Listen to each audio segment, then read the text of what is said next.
to Two Poets, in case you didn't realize by the sign that's up here on our table. And if you're listening, I'm just pointing into the black void that is your ears. The black void between your ears. No, I'm just kidding. That's me. Well, my name is Corey. This is my co-host here. I'm Ben. If you didn't know, now you know. Now you know. That's his catchphrase. If you didn't know, now you know. You didn't know, now you know. Yes, we co-host this show together where we take writing prompts from you, the listener, and we write poems about those prompts, and then we talk about creative ideas and concepts and pretty much whatever we just want to sit around and blabber about for an hour. Yes, anything that has to do with creativity or creative people creating creative stuff. Yes. That's what we talk about. And we count how many times we say creative throughout the podcast. It's a very creative conversation. It's really just an opportunity for us to sit and have coffee. Exactly. And this coffee is delicious, by the way. It is. All right. So we've been kind of, as you know, it's kind of going on every other week schedule. I think that's kind of been working out best for both of us with our schedules and how things have been going, doing the every other week and giving us more time to really focus on the poems. And so that's kind of what we'll be sticking with for just a little bit. And who knows, maybe in the future we'll go back to 1 week. I don't know, but maybe it's just kind of whatever we can do is great right now. 2 weeks is kind of nice when you have to write stuff. Exactly. So, because then you get a chance to write it out, but then you get a chance to go back and go over it. Actually ponder on it. And not sometimes you can't do that in 1 week. Yeah. So it's kind of nice. Exactly. I kind of like it too. And it's better for me with editing and stuff too. Oh yeah, that probably makes it a lot easier on you. A lot easier on me, but that's okay. Yeah. So what's been new, Ben? Man, driving a lot. Been driving back and forth to OKC. Yeah. Been slinging coffee and having a great time. I dialed in a coffee the other day from Peru. Nice. Tasted like salted toffee and oranges, and It was beautiful. Nice. So yeah, I like coffees that you can taste the orange peel, like the orange. I don't know why, that's just so good. I mean, I like citrusy coffees, but when it's like that orange peel that you taste, it's really nice on the mouth, I feel like. Yeah, this one was really smooth, and it was like citrusy, but like really caramely, and it had like that cotton candy mouthfeel when you sip it, and it just kind of dissolves. And it's not that sour citrus where it kind of leaves that aftertaste. This was like smooth, sweet orange zest. Yeah, it was fantastic. Perfect. And I guess you all are going to be moving here pretty soon. Working on. You guys have been looking for an apartment, and I guess you nailed down a date. We did. We're looking at September 4th, and that's the move-in date. And technically it's the date the apartment is available to move in. So we can move in that day, or we can move in over, the next day or the course of days. Yeah. But that's the day. But basically that's when it's y'all's. You all have that on September 4th. That is the day. So that's going to be a lot of fun. And we are super excited for that. We're just going to get a big truck and throw all of our stuff in there. Yeah, just do it. Try and do it all in one take. Yeah. So it's going to be fun. Well, I will be out of town the day you are loading the truck. I'm sorry. Just letting you know now. No, gotcha. I'm kidding. If you need me, I'll help. Yeah, because you're going to be in the city helping us unload that truck. No. You'll be helping load and unload that. Yeah. No, it's going to be fun. And we're just excited to have like some new stuff going on. And it's going to be a good time. Nice. So, working on any new projects, any new creative projects? And I have been writing my book for the itinerant immersive spaceship. And that has been a lot of fun. I'm writing a book of poetry for that, which is really unique for an immersive art thing. And so it's kind of an interesting perspective because you're writing a fictional character's fictional poetry that they wrote on a fictional journey, and you're trying to pass it off like it was there's so many layers. Yeah, like there's a lot of layers to it. And so it's been really fun, and I've actually really enjoyed it. I'm like really freaking proud of it right now. Yeah, that's so awesome. Probably more than I thought I was going to be, because I was like, it'll just be a fun art project. But I'm like, no, I'm going to like own this book. Like this is going to be good. So I'm really excited about that. And and then Hogan's been working on her exhibit for that. She's probably about 4 plants in that I've seen for her plant exhibit. Nice. And it's going really good. Like, she could design these things to sell for people's homes. Like, it could be like designer style. Maybe this is a start of something. Maybe so. Alien plant designer stuff. I don't know what else you call it. That's the name right there. Get the LLC going. I love it. It's awesome. So yeah, it's been good. We've been busy. Call it ET Landscapes. Yes, floral. ET floral designs. I don't know.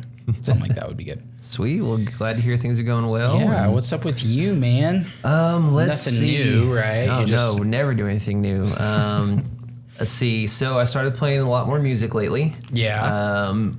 I went from not playing music to playing for 3 bands I noticed. in like a week, you know.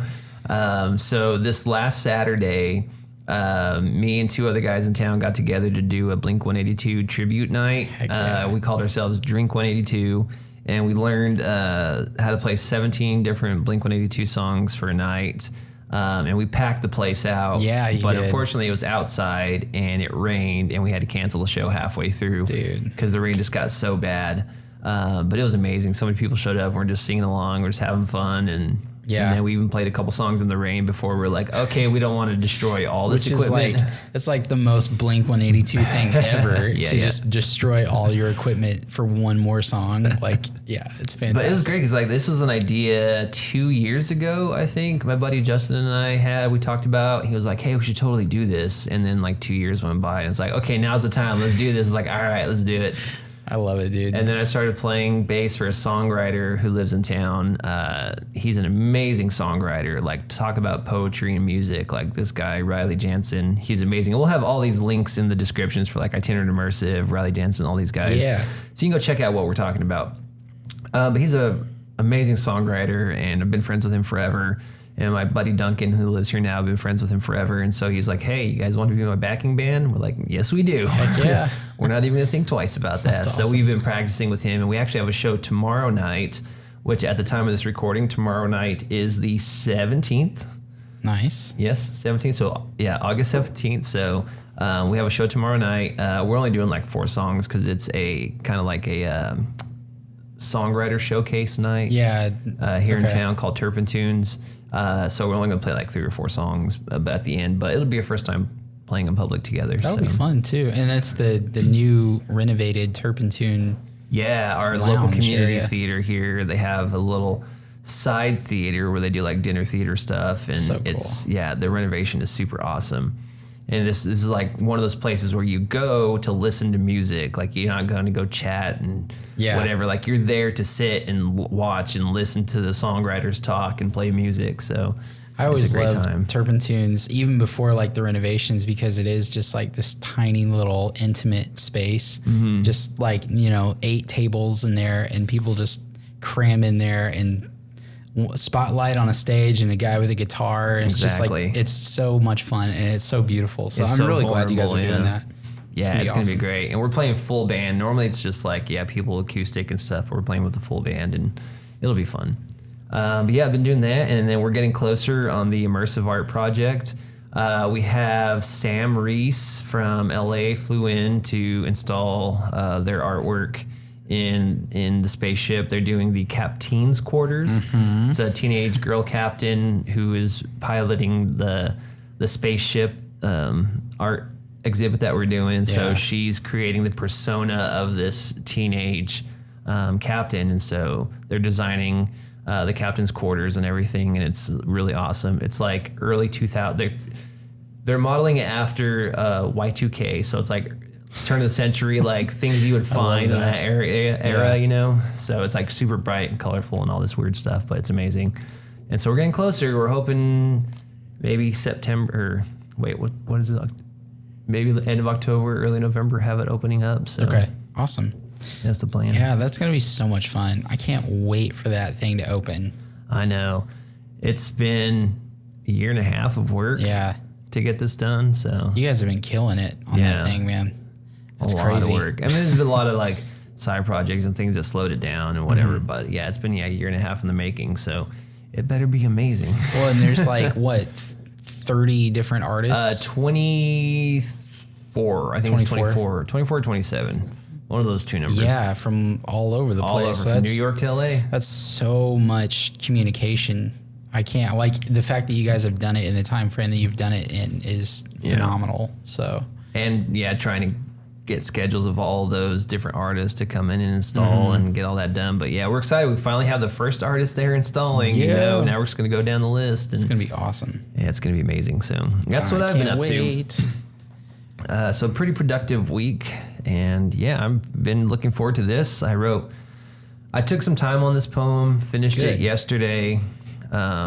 And of course it's sad, but I mean, just to remind everyone, the prompt that we had picked last week was given to us by Jessica Anderson. So thank you, Jessica.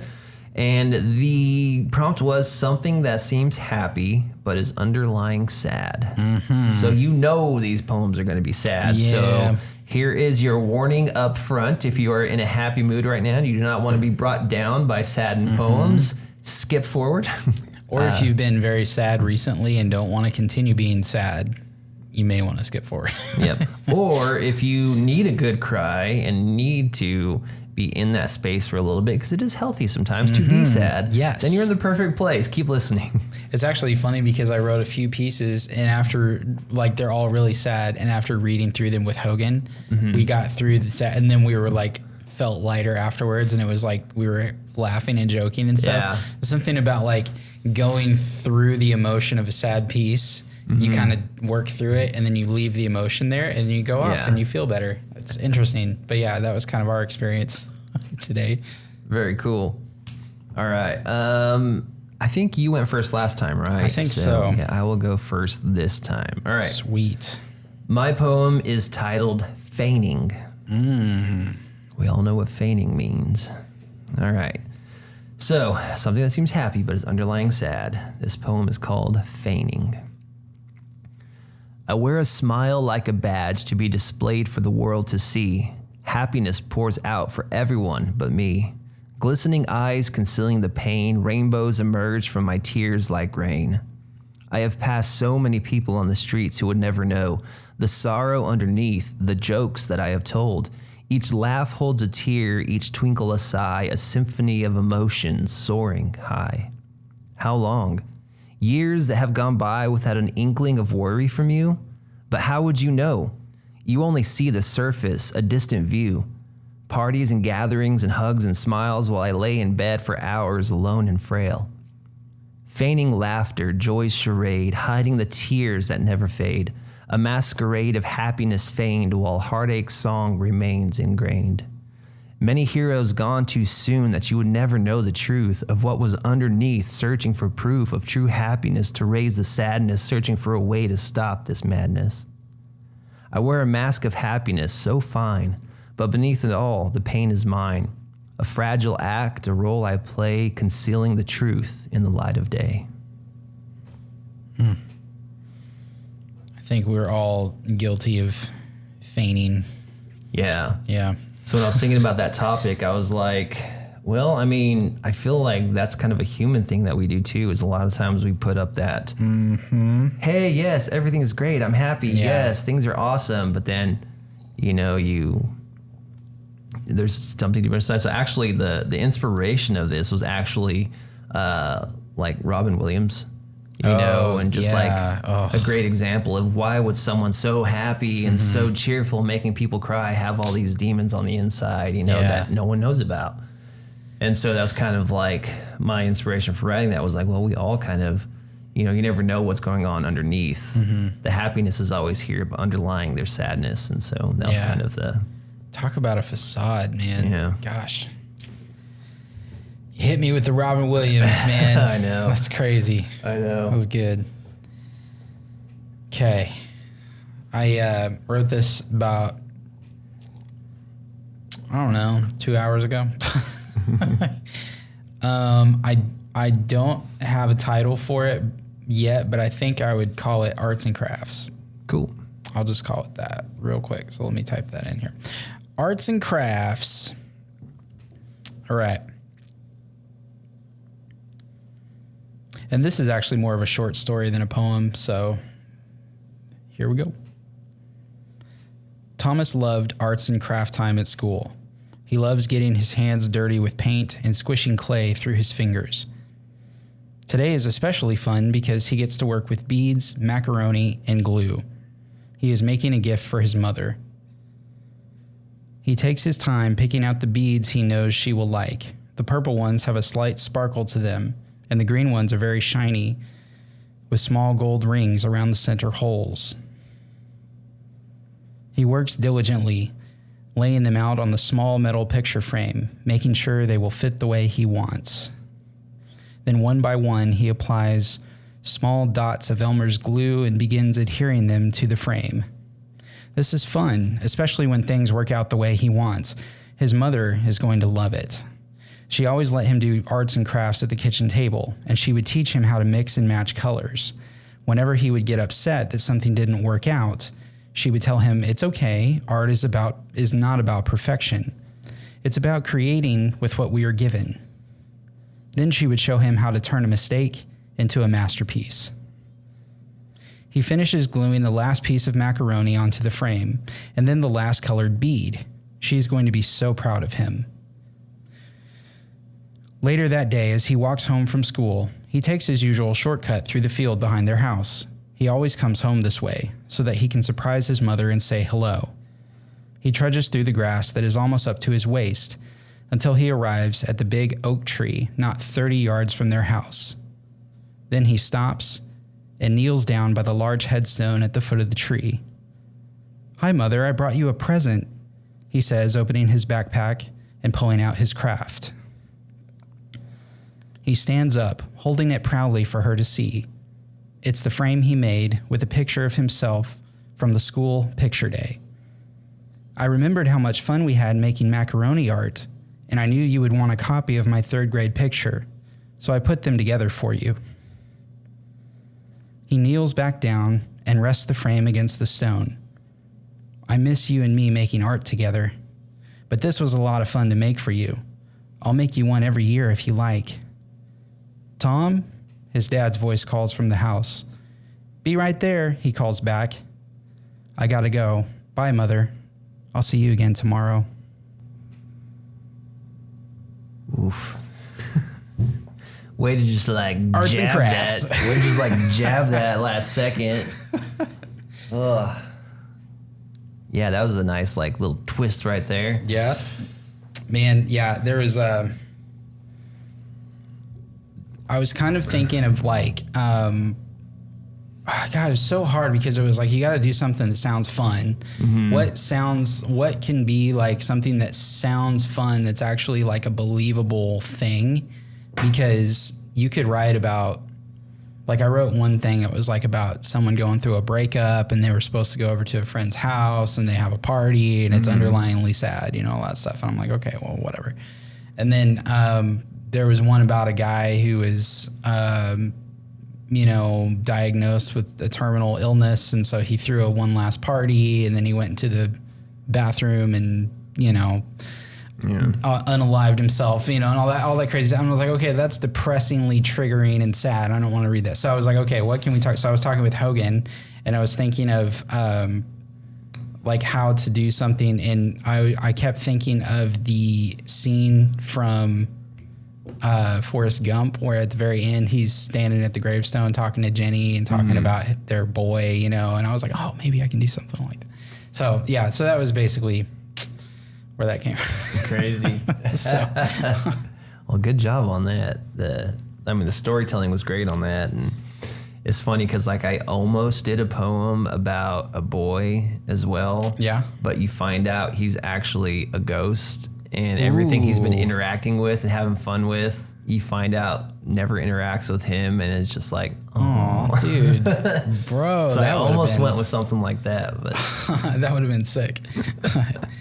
I really like the one you did go with, though.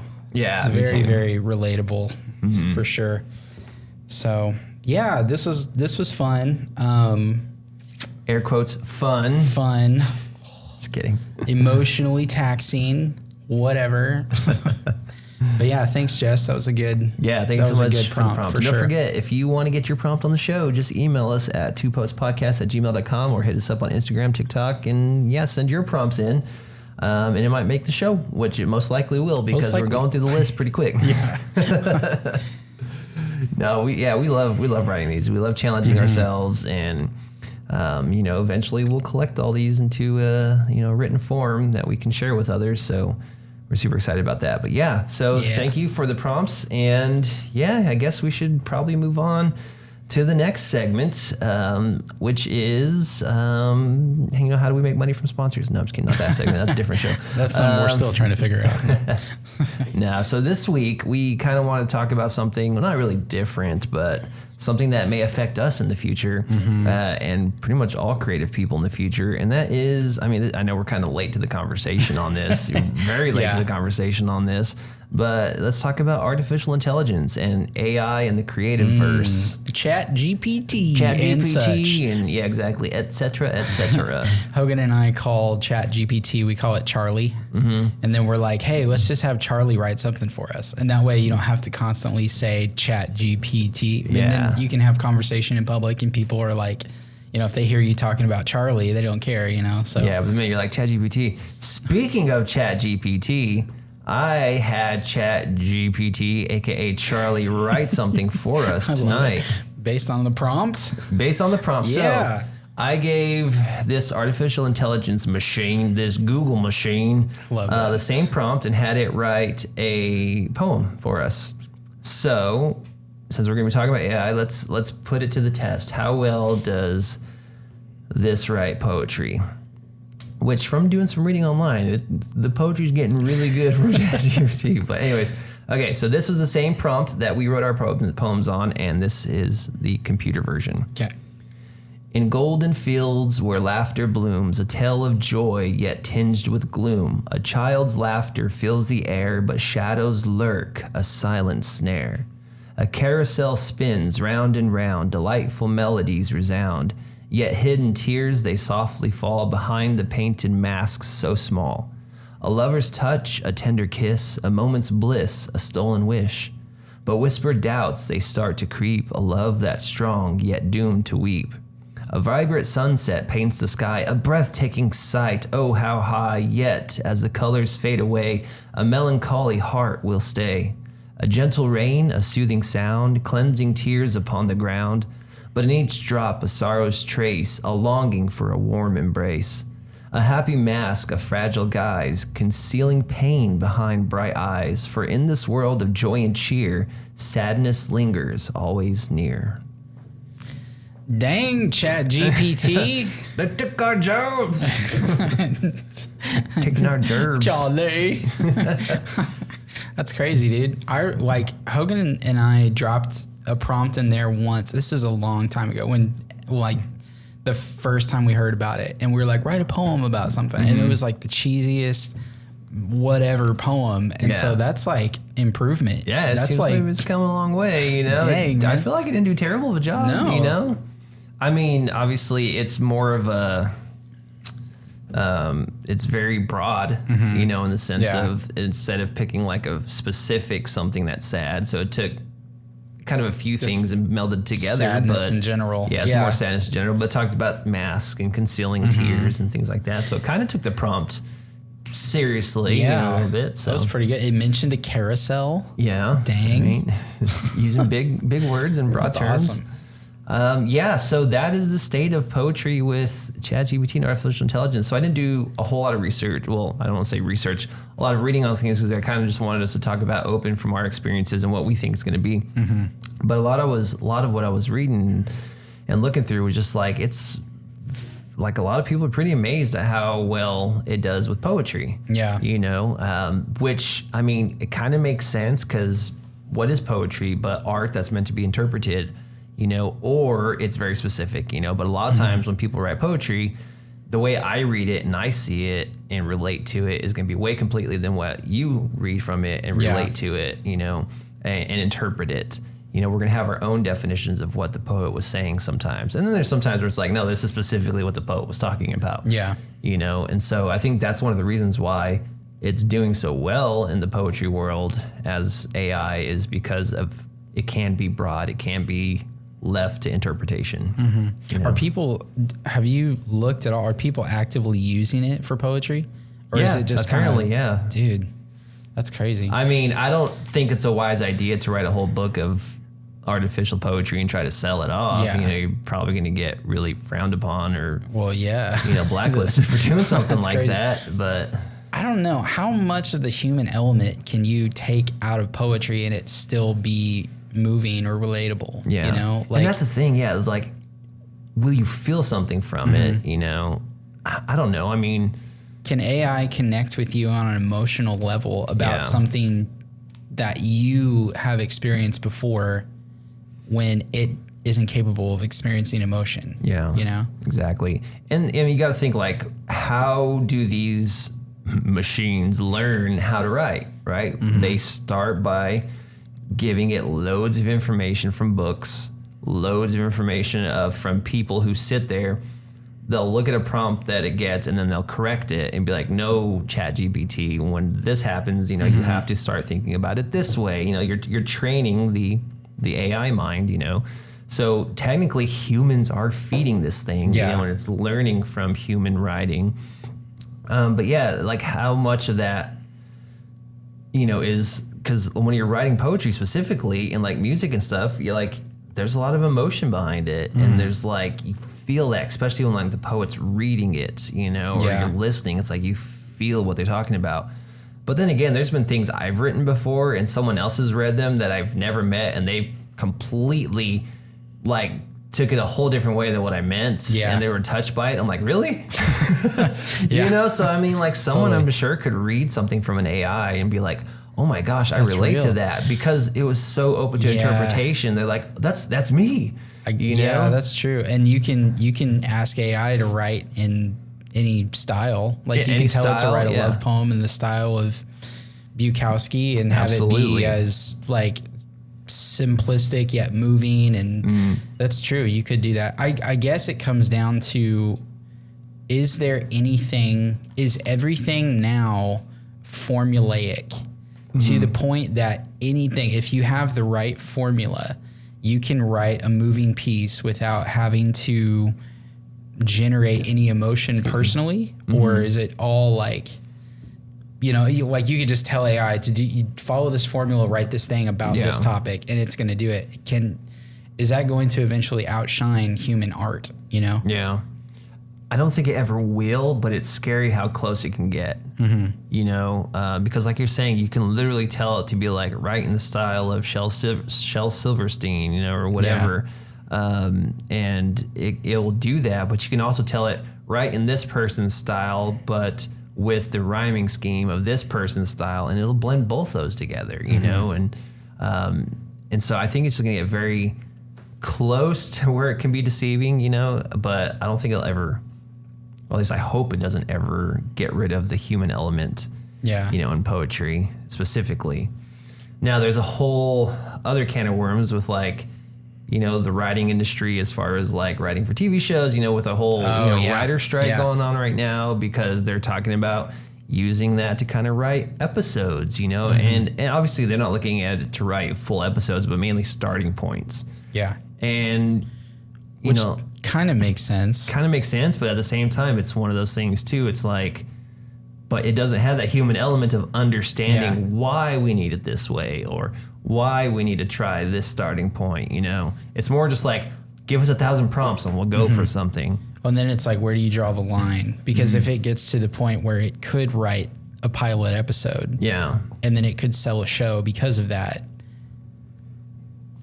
do you give it the credit? Does the person who gave it the prompt take the credit for being the writer? Yeah, you know, like where do you draw the line stuff, for like where that comes from? How do they write those contracts? Like who gets paid out and all that stuff. But, you know, it's very scary to think about because I love writing and I don't want, you know, something else taken over. But at the same time, it's interesting to watch and see. And like when I did that prompt, it wrote it, you know, in less than 10 seconds. Like it was, boom, it was done. You know, and it had rhyming scheme. It had, you know, there was a cadence to it, you know, like it didn't have like short versus long lines, you know, that made no sense. It was like, no, everything was very formulaic, which I think in poetry, I would say probably 60% of it is formulaic, you know? Yeah. And then the 40% is your creative input, or it may even be a higher percent, you know, just back and forth. But I think a lot of that is formulaic. So it's it seems like the AI has a better way of writing poetry than I feel like they would a TV episode or a novel, you know? Maybe. Yeah, I don't know. That's an interesting plight, because Hogan and I talked about like putting an idea into AI and formulating a plot and giving it guidelines and giving it characters and points and style and all these things, and having it write like a 100,000 word novel or something. Yeah. Are you going to proofread that whole thing? Yeah, right. And then it's like, well, yeah, are you going to proof it? And then how much of it is going to be cohesive? Because I think the biggest thing that AI can't do is get beyond the basic like generalization. Because even though the poem follows a formula and rhyme scheme stuff, it's still very broad. Like you said, exactly, yeah. It is very broad. So I'm curious how advanced it's gonna, like how quick it will take it, or how long it'll take it to actually advance beyond general perspective and be able to get like Stephen King worthy plot and dialogue and twists. And you know, like, and like, what if you have this like tension between two friends at the start of the book, and like halfway through the book, there's like this huge battle between these two old friends, and the tension that's between them of the, I don't want to be doing this, but at the same time, you know, there's hatred there, but there's still love underneath, you know, it's like, how is it going to write that emotion? Yeah. You know, or like, you know, a love story of, you know, someone who was together before, and then there's this huge 30-year break, and then they're finally back together, and like they've been through all this. Like, how is it going to write that emotion? Yeah, you know, but that's so interesting. I do wonder, like, where's the line going to draw? Because it's true, anybody could just drop that in there and say, oh yeah, I wrote this book, or I wrote this poem. Or is it cheating to give it a prompt and then take an idea from it and then write something based out of that? If it's not an original idea, is it still cheating? You know, I think those are going to be the biggest questions for art, because if you can go to a generator and it can generate ideas for you, and then you take those ideas and turn them into, you know, an art piece or a hit show or something, like, good on you for doing that. And at the same time, can you really take the credit? You know, I think that's the interesting situation that we are kind of going to be facing over the next however long, and it won't be very long. We're probably facing it now, but I mean, and there's so many people that are, you know, 100% against it, and there's so many people who are like, no, this is going to change everything and make our jobs easier, you know, and they're just like the back and forth. But I kind of look at it too, like, you know, I used to do a lot of writing exercises where it would be just, you would have random word generators, you know, and then, okay, well, there's a word to start with, let's go with it. Or, you know, that's true. Or just word dumps where you just start writing a bunch of random nonsense words and sentences, and then you start picking through and be like, okay, this is cool, and put this here. Oh, this is cool, put this here. It's kind of the same thing. It is kind of the same thing. Just we had this analog way of getting our minds jump started with randomness. You know, and now this is just kind of a digital way that's scarier, you know, because of how much detail you can get in 30 seconds. Yeah, it kind of brings order to the randomness in a way. It's like organized randomness. Yeah. If that makes sense. And I mean, and anytime there's something new, it's always scary, and people don't like new things coming in. You know, when the light bulb was invented, nobody wanted electricity because they thought it would, you know, kill them. And now it's like, you can live without electricity. You crazy? We need electricity. So, I mean, there's always the new things coming in. Now, I do fear, like most, like on the writer strikes and stuff too, is like, I do fear that this will cause people to lose jobs, because companies will be like, why do I need to pay a human when I can just type it in here? I think if you can wisely use AI alongside your creative team, not get rid of your creative team, but work alongside with your creative team. And if it helps them come up with ideas, great. Let your creative people do the creating, and you get out of the way. You know, don't try to use a computer to create yourself, because we've seen what non-creative people do with promo flyers or with, you know, graphic design. Don't do it. Get the creative people to do it for you. You know? I don't think you can ever truly take out the human element in like at all, because you still need that. There still has to be some driving force to it. And I don't think AI can be the driving force to creativity. It has to have a prompt, or it has to have a prompter to actually give it something, to give it meaning, basically. That's Otherwise, true. it's just kind of its own thing, and it can't really do anything without that. And I think you have to have like the people to generate that, and it's good for those people to have something to avoid like burnout. Yeah, exactly. Because when you think about guys that write television shows and sketches and things like that for SNL and all that stuff, every week they're writing. Like every day they're writing a new sketch. Exactly. They have to be, there's like, you know, anywhere from 5 to 20 guys in there trying to come up with creative, funny ideas. How many creative, funny ideas can you have that are original before you're recycling things? And so I do think it is a really like optimistic tool to help generate that without having burnout, you know? Yeah, I agree. Yeah, I think it could definitely, like I said, be used alongside your creativity, alongside you, to give you just a little bit of that, not necessarily an edge, but just give you that like extra oomph you need to get something going, you know?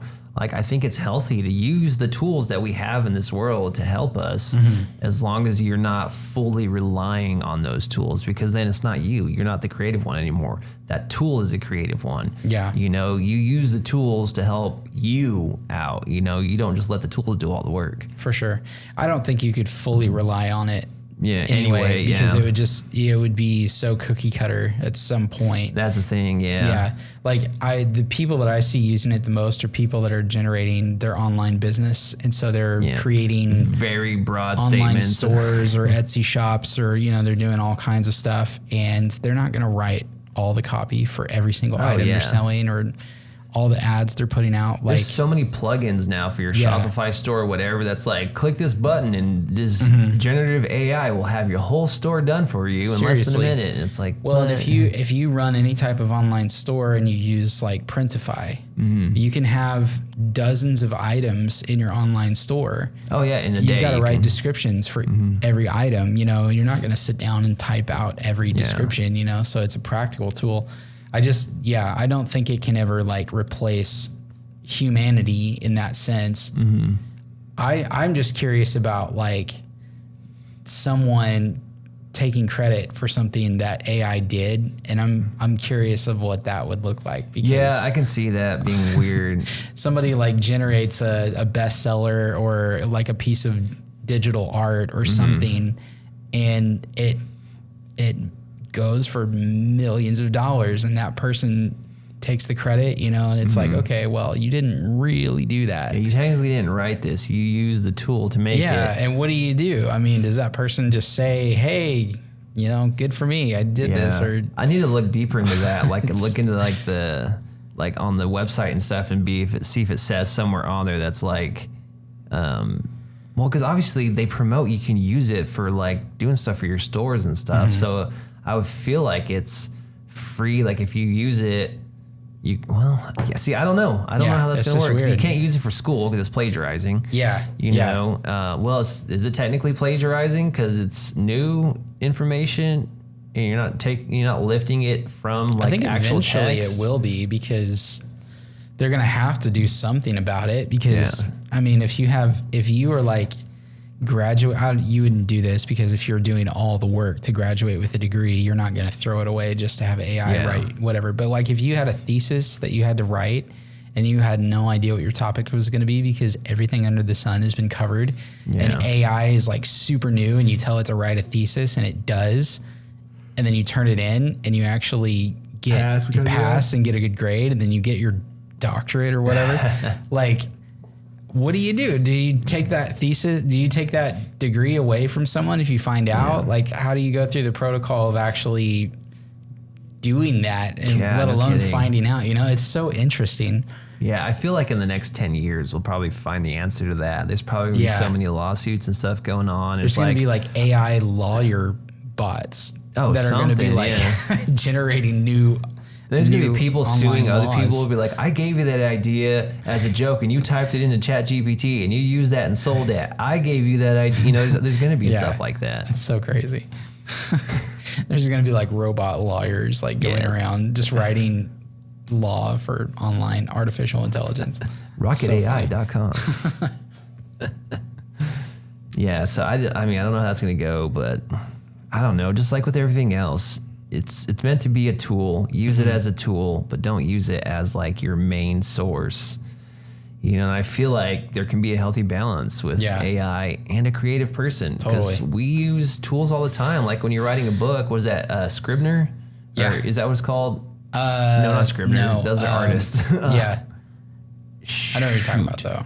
Yeah, it's like a program for authors, you know, to make it easier to do book layouts and stuff, and your whole thoughts and stuff. It's like, is that cheating? Because you're not getting a typewriter and typing out, you know, your book, or you're not getting a notebook and writing your book out? Is it cheating to have this template made for you to start inputting your stuff in, you know? It's like, well, no, it's a tool. Yeah, it's created for that purpose. Yeah. Yeah, what do you do when you have an unlimited tool that you can do anything with, for the most part? Yeah. So, I don't know. I personally love it, because if you do have something you're working on and you're facing burnout, like, it is the greatest resource, because you can just go in and be like, give me a prompt, or give me something, give me some direction, you know, and it will. And even if you don't like it, even if it ends up not working, you can still take something from that and spin off of it or something. And it's an actual great resource, especially as a workhorse. It can do all of the boring stuff that nobody wants to do, which I think is fantastic. Like, I love that idea. So it is going to be very interesting to see where it goes. Yeah. I'm curious what the lawsuits are going to look like, and what the ramifications over the next few years, you know. But I mean, I feel like also as a creative person, you're not going to want to rely on it, because then you're no longer going to have the skill set. You're not refining your skill. You're not learning new things. You're not, you know, working on a new way to write. You're just kind of relying on a crutch, you know, at some point. So I feel like as someone who's really dedicated to being a creative person, they'll know to use this as something to help out and not rely on.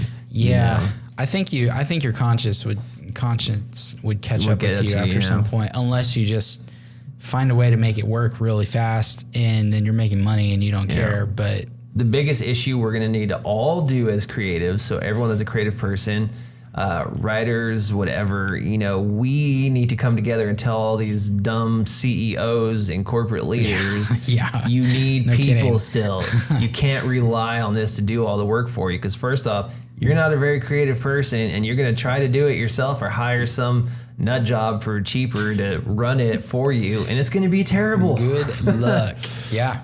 We're going to have a world of terrible branding and the most vague books, that we're going to have like this 10-year period of where all the best sellers are just the most boring trash ever. Well, then all the people are going to speak up, because they're not going to buy it. They're going to be like, this sucks. What happened? And then there's going to be that one guy who will rise. He's going to step out. He's going to write the novel that the world needed, and he's going to take it by storm. Yep. And then there's going to be this twist. Hey, ChatGPT, write the novel about the guy who beats AI. That's a good story idea. We better write that story now. We should. If you're listening, this is now copyright. This is our idea. We have proof. Ben and Corey. We're going to write a book about a world where they've got rid of all the creative people and all the corporate CEOs. Now there's this post-dystopian future where everything that is creative is crap. And this underground artists are going to rise up when the chosen one shows up. There's like 17 authors somewhere in the world writing that same book right now. Yep. You know it. Probably. We just got to write ours first. Right. There you go. Get started on that. Do that, ChatGPT. Hey, Charlie, write that. Yeah. Charlie, our ghostwriter. He's our ghostwriter. He's our business partner. Yeah. Man, it's going to be interesting for sure. I love the idea, and it's funny. Usually the people that start to freak out about stuff like that are, I don't want to say this in a way that's anything, but a lot of times they're not creative people. Yeah. Because creative people can see a lot of things that the average person who's not creative cannot. So when something like this comes along, most of the time creative people are like, oh, I could totally use that. Yeah, exactly. Whereas the rest of the people are like, oh crap, it's the Antichrist. You know, like it's going to take our lives, you know? Yeah. So like I'm a graphic designer, do a lot of graphic design, and like Photoshop and Illustrator come out with a lot of like AI stuff now that I'm like, makes your life so much easier. Makes my job so much easier. Yeah. You know, and then like there's a lot of plugins and stuff I use for editing videos that do like all my cuts for me and stuff, and it'll save me hours of work. Which allows you to be more creative. Yeah, exactly. Yeah. Because you don't have to do mind-numbing work all the time. Yeah, so there's just, I mean, sometimes it can help, but just be very wary of it, and just don't let those corporate idiots, you know, fire you and use the AI instead of you. Use the AI against them. That's right. Somehow. We don't know yet. The rising of the robots has begun. We are the robots. Wait. Plot twist. We've been AI the whole time. Yeah, we're the AI. That's awesome. You guys listening to us, you're actually the robots. Yeah. We're going to go into hiding now. Yep. You have a basement, right? I do. Just kidding. Okay. There's a lot of icky bunker. bugs down there, but... Oh, well, it's a bunker. We can make it. It's literally a bunker. Awesome, man. I think AI overall is like an exciting thing, and I think it will just allow creative people to be even more creative, honestly. Yeah. Not too scared of it. Yeah. I'm still kind of 50-50 with it, in the sense of good for the creative person to use, bad for the world when people are going to try to use that against the creative people. You know, so that's kind of where I stand with it. But I do think it is an amazing tool that we can harness and use for the good of the cause, you know, and find cool ways to do that. Because like I said, we've been doing these practices and tricks forever that are literally the same thing as using this AI generated stuff.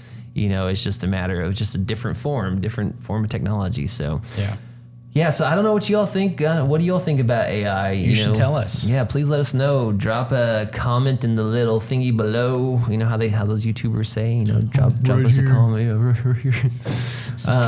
Leave us a comment if you're watching this on YouTube, or shoot us an email if you're listening on Spotify and, you know, Apple Podcasts, all that stuff. If you're listening, just go over to our YouTube and write in the comments. Yeah, there you go.